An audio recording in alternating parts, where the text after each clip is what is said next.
Hello friends, welcome back to the channel. Suppose you are looking for a tech stock to invest in. So what you did, you open your stock screener which gave you a list of 3 stocks. One stock had a P ratio of 28, other had a P ratio of 24, and one stock in your list was showing a P ratio of 119. Based on our traditional understanding of the PE ratio, most investors will simply strike out this tech stock just because its PE ratio is so high. But it is important to understand here that when we are dealing with a new age high growth tech stock, rejecting that stock just because their PE ratio is so high is kind of a wrong interpretation of the company's valuation. In this video, we will talk about this concept of why a use of traditional PE ratio leads to a wrong conclusion about high growth tech stocks is an important understanding that we small retail investors should understand. Before we go into the details of how high PE ratio is not a good representation of valuation for high growth tech stocks, let's first understand what is a PE ratio quickly and then we will go into those details. So what is PE ratio? It is a ratio between the price of a stock and the earning per share of a stock. What is earning per share? Earning per share is nothing but it is the ratio between the net profit of the company and the number of shares outstanding, that is EPS. So once you divide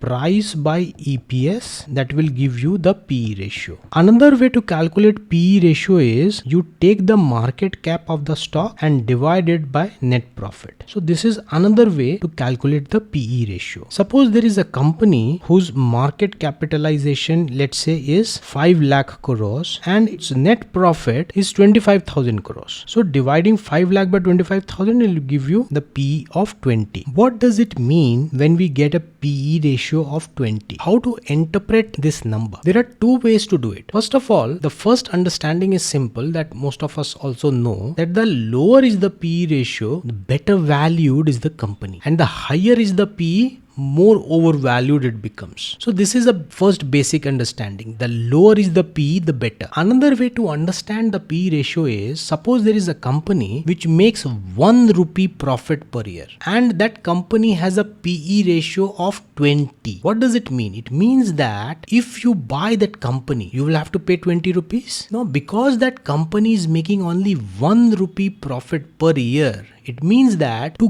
get back your 20 rupees investment, it will take 20 years. So it will take you 20 years to get back your investment amount. This is another way to look at the PE ratio. So coming back to our understanding that the lower is the PE ratio, the better. This understanding is good only when we are dealing with established companies. Those companies which are already profitable, they have already reached a certain stage in the market, they are generating stable profits, stable cash flows. For those companies, use of PE ratio to evaluate their valuation is a good metric. PE is a good metric for that. But when we are dealing with a new age company, a growing company, a very fast growing company, for them, if we are using this PE rule that the lower is the better, it leads us to a wrong conclusion. If you want to evaluate a company like a bank, like a established automobile company or a steel company or a cement company which are already working in an established industry, they are already a company which, let's say, is 50-60 years old company, for them use of PE ratio metric for valuation analysis is good. But for a company like Zomato, Swiggy, these type of companies are still growing. Their industry itself is in a new stage. You cannot use the traditional PE metric to value these kind of stocks. So with this, our basic understanding of the PE ratio, let's go to the next step to understand what is the core problem with using the PE ratio metric to do the valuation analysis of our high growth tech stocks. Suppose we are dealing with 2 types of companies. One is a traditional business and other is a tech company. For traditional business, their goal is to make profit. But when we are dealing with tech companies, they choose not to show profits. This is the distinction. You can see traditional business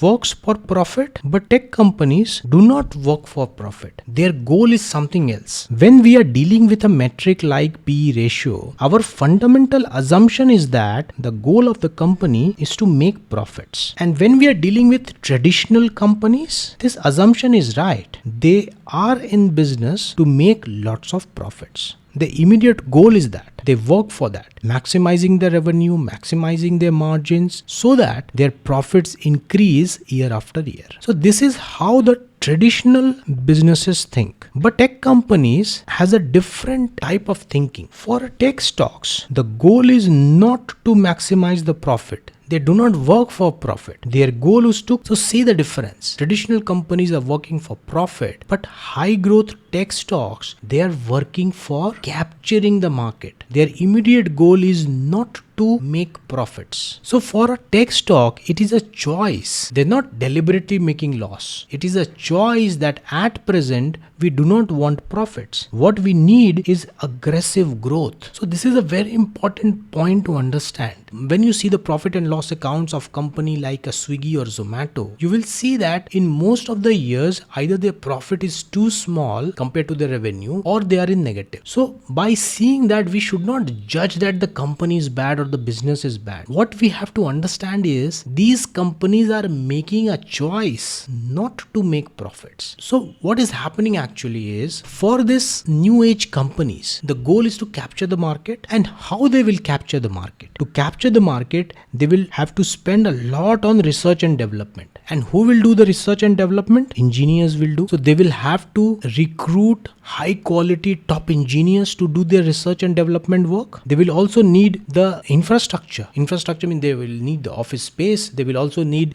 the infrastructure to do the computing. They will also need to do a huge amount of marketing to create a brand name for themselves. And to grow in the market, they must also keep innovating and keep launching new products. So for a tech company, the goal is to grow, and to grow, they have to spend a lot. It is not that these tech companies are not making profit. They are making profits, but they are immediately spending them on R&D to recruit the engineers, to do their sales promotion, to enhance their brand value. So these are all immediate spendings that they are doing. They are making profits for sure. They have very good margins, but immediately they spend all of their profits for the bigger goal of capturing the market, of bigger goal of growing very fast. So we have to understand this clearly, that it is a choice of the company not to report profits. And because the PE ratio kind of metric depends heavily on the amount of profit the company is making, and these tech companies do not make profit. They are either in loss or their profit is very negligible. So whenever you will see the PE ratio of these tech stocks, either they are in negative, means they are irrelevant, or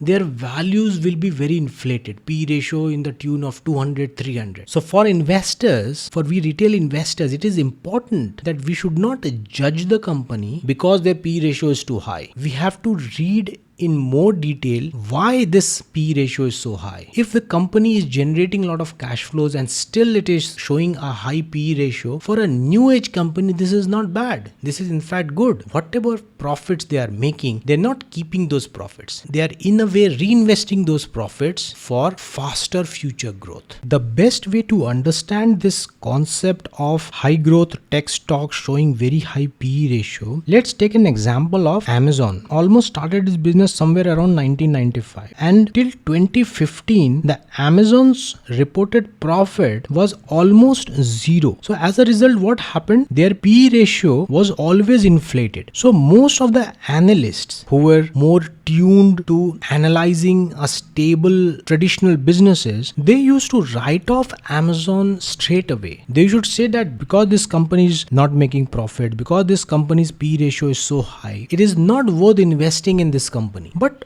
while Amazon was not reporting profit, what it was doing? It was spending its money in Amazon AWS, on which the whole Amazon system works. It was spending heavily on building the logistics because its business model depends a lot on fast delivery. It was also building up Amazon Prime to give their subscribers something extra to stick to the Amazon app, to the Amazon services. And moreover, while they were still doing operations in United States, they were also expanding in the new markets. So they were spending with the purpose of making their business grow very fast. And beyond 2015, when all their synergies started to kick in, their profits started to soar. And then those P numbers that were initially either in negative, they started to come down. So this is how most of the new age tech stocks management think. They're not worried about profit. They're not worried about valuations. They are more worried about how fast I can grow, because profits will come. If they capture the market, if their services, their offerings are good, people will use them. But they are ready to wait for that time till their revenues actually start converting into high profits, because at that stage they will not need to spend so extravagantly. So Amazon gives us this very good example of how new age tech stock can continue to be low profit making company for a very long time, and when it starts to make profit, the P numbers will stabilize. Now there is another issue why these new age tech stocks are not able to report profits. First of all, it's their choice. They have chosen to spend whatever profit they are making back into the business to make the business grow fast. This is one understanding. We have already seen that. But there is another thing that is contributing to the low reported profits of the new age stocks. What is that? It is the accounting problem. Suppose there is a steel factory, and that steel factory has decided to spend around 1000 crores to expand its business. And let's say they are establishing a new rolling mill, let's say. And the life of that rolling mill is, let's say, 20 years. So what accounting rules allow them that company need not show all 1000 crore expenditure on the first year itself. They can distribute this 1000 crores into 20 years. It means that each year throughout the life of the period, they can show a depreciation of 50 crores. Means they have spent 1000 crores today, but they will not show all of that 1000 rupees in the first year itself. In the first year, it will show 50 crores. In the next year, again, it will show 50 crores and so on. Sometime the company decide that no, in first year, I will show 100 crores, then I will show 90 crores, then I will show 80 crores. So that kind of provision is also there. But this facility is there in the hands of traditional companies, that when they are expanding their facility, when they are doing some capex expenditure, they are allowed the depreciation method of expenses. They need not show all their expense on the date the cash flow has gone out. But this facility unfortunately is not there in the hands of the tech companies. Suppose the tech company also decides to spend 1000 crores like the steel company on R&D and on engineers hiring. This type of expense is not considered as a typical capex expense. And so what happens on this case, where you see because the company was posting only 50 crores expense each year, its profit was more or less stable, right? But here you can see because this 1000 crore expense the company has to show on the date of the cash flow itself. That's why you see